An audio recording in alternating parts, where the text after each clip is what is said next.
So, my name is Aarit, and here's my presentation for Project 3. So, what was this project?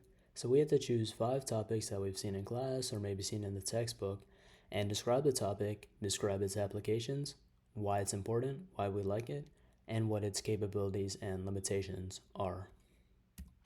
So, the first topic that I chose was concurrent design. This caught my attention just because I had never really thought about combining different steps in the product lifecycle, which is essentially what concurrent design is. So, if you look at this picture on the right, you'll see that there's different steps in the product lifecycle, and I'll describe product lifecycle here soon. But essentially, say we want to combine some steps. So, we're probably interested in production and manufacturing and product design. If we combine these steps, the different departments can work together and that can save us time. That's probably pretty important because that'll help us get through the whole cycle quickly and it'll just be more efficient overall. Now, where does this get used? Well, in pretty much every industry. Think about aerospace and automotive. Those products have so many different parts and systems and designs that if we can get some of those departments to work together, that'll save time. That's what you see in this right picture as well. Now, the capabilities of concurrent design are that the different teams work together so that they can identify potential issues earlier and then make those changes even faster. Overall, the development is just much faster, which again you can see in this picture. Now, limitations are that it's a little bit more complex to manage because now you have 2 separate teams, and so now you have to manage 2 very different groups of people. That requires good communication so that the work doesn't overlap. Now, also, this is going to induce some higher initial costs because each step has its own costs, and now that you're combining steps, you're also combining those costs. Now, the second topic I liked was sustainable manufacturing because sustainability is just everywhere, so I thought it was kind of interesting that we're at least talking about it in this class. Now, this is important because our products and our manufacturing techniques have an impact on the surroundings and on other people.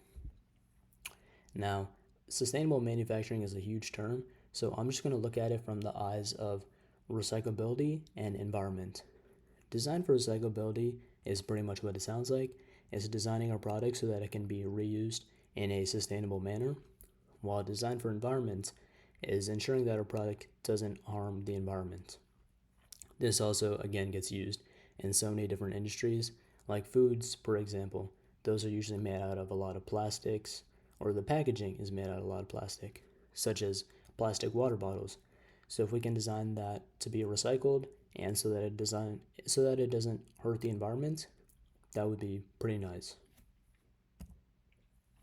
Now, its capabilities are that you can recover used materials, and this is going to reduce waste and the overall footprint.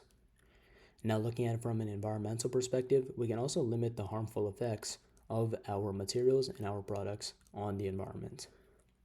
Now, the limitation is that some materials could be hard to recycle, such as plastic, and it might be cost intensive to make a product that's recyclable or that isn't harmful to the environment. Because of this, you might even have to compromise on quality or other factors. And because, businesses are in the business to make money, they're going to have to think about these different compromises and costs and just weigh everything. Now, product lifecycle. This is what I mentioned earlier, and it caught my attention because I never really thought about products as going through a life cycle, but once I saw it and saw some examples, it made sense. So, PLC is a huge term that basically describes the different stages that a product goes through over its life. So, first, you introduce the product, that's after it's been developed, of course. Then it goes through this growth stage. Eventually, its sales mature and possibly even decline. This is important because it affects every product and every factor of a product. It affects your planning, affects your resources, affects how you develop your products, price it, and work with your strategy. Now, again, this gets used in pretty much every different product because every product has, a strategy behind it, some marketing, how it influences customers, the risk associated with it, etc. Now, the capabilities of PLC are that you can use it to think about your market strategy, how your sales and demand are going to look, what resources you're allocating to your products, how to optimize the development and manufacturing of this product, and how to position it well. Now, the limitation is that it might be overly simplistic to divide a product into just 4 or 5 life stages, and it might even be hard to predict those stages, so your predictions and your outcomes might be a little bit limited. You also might not be accounting for other factors. For example, what if COVID hits? Now, is my product in decline because it's in the decline stage or because of COVID? And because of that, you might risk looking only short term and looking at only the stage that you're in or the next stage versus the stages that are even further. Lean and agile. So these are also two huge concepts in manufacturing. It caught my attention because I had also never really thought about lean and agile. I had heard of it, but I didn't really think about how it truly influences a product's manufacturing. Now, lean is essentially reducing waste and therefore increasing efficiency. Now, I'm not going to describe the 5 stages, but essentially you have to identify the value of your product, think about how to achieve that value, and then how to slowly perfect it so that you have as little waste as possible and you're as efficient as possible. Agile. Now, this is also pretty different from lean, but these two go hand in hand. Agile manufacturing is essentially the idea of being flexible to change. Now, both of these, again, get used in a whole lot of different variety of industries. So again, think about cars. There's so many different products and so many different systems that go into a car. So if you can make each of them as efficient as possible, that could really add up. Cars also need to be flexible to change because there's so many different options in a car, and so the more flexibility, the better. So what are the capabilities? Well, lean will reduce waste, increase efficiency, and that can reduce your costs, and you can use that to even optimize your inventory. Now, its limitations are that both of these depend on stable demand and stable supply chain. So if something were to mess up, the supply chain, for example, imagine if a tsunami hits. Well, now it might be hard to be as efficient as possible because you won't get all the materials that you need. It can also be hard to adapt to if you're not used to the whole mindset of lean.